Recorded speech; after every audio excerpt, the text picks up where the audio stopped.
Hello বন্ধুরা, তো প্রতিদিনের মতো আজকেও আমি চলে এসেছি আমার লাঞ্চ থালি নিয়ে। তো আজকে মঙ্গলবারের লাঞ্চে আমার কি কি রয়েছে চলো সেটাই তোমাদের সাথে শেয়ার করি। তো মঙ্গলবারের লাঞ্চে রয়েছে আমার গরম গরম ভাতের সাথে কাগজি লেবু, কাঁচা লঙ্কা, তার সাথে করেছি করলা ভাজা। তো করলা ভাজার সাথে একটু পেঁয়াজ কুচিও দিয়েছি। তো এতে কি হয়, করলাটা খেতে খুব ভালো লাগে।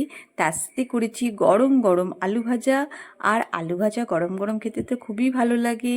তার সাথে একটা গরম গরম মাছ ভাজা নিয়ে নিয়েছি, আর করেছি সর্ষে দিয়ে, টমেটো দিয়ে, পেঁয়াজ দিয়ে একদম মাছের ঝাল দেওয়া। তো মাছের ঝাল দেওয়া খেতে আমার হাজব্যান্ড খুব ভালোবাসি, তো আমি বেশি কিন্তু মাছের ঝাল দেওয়াই করে থাকি ঝোলের থেকে। তো মাঝে মাঝে আমার জন্য ঝোল করি, তো আমার ঝোল খেতে ভালো লাগে। তো কেমন লাগলো আমার মঙ্গলবারের লাঞ্চ থালি? শুভ দুপুর বন্ধুরা, সবাই ভালো থেকো, সবারই দিন খুব ভালোভাবে কাটুক। কাল আবার দেখা হবে। আর আজকের আমার লাঞ্চের থালি কেমন লাগলো অবশ্যই কমেন্ট করে জানিও। Good bye.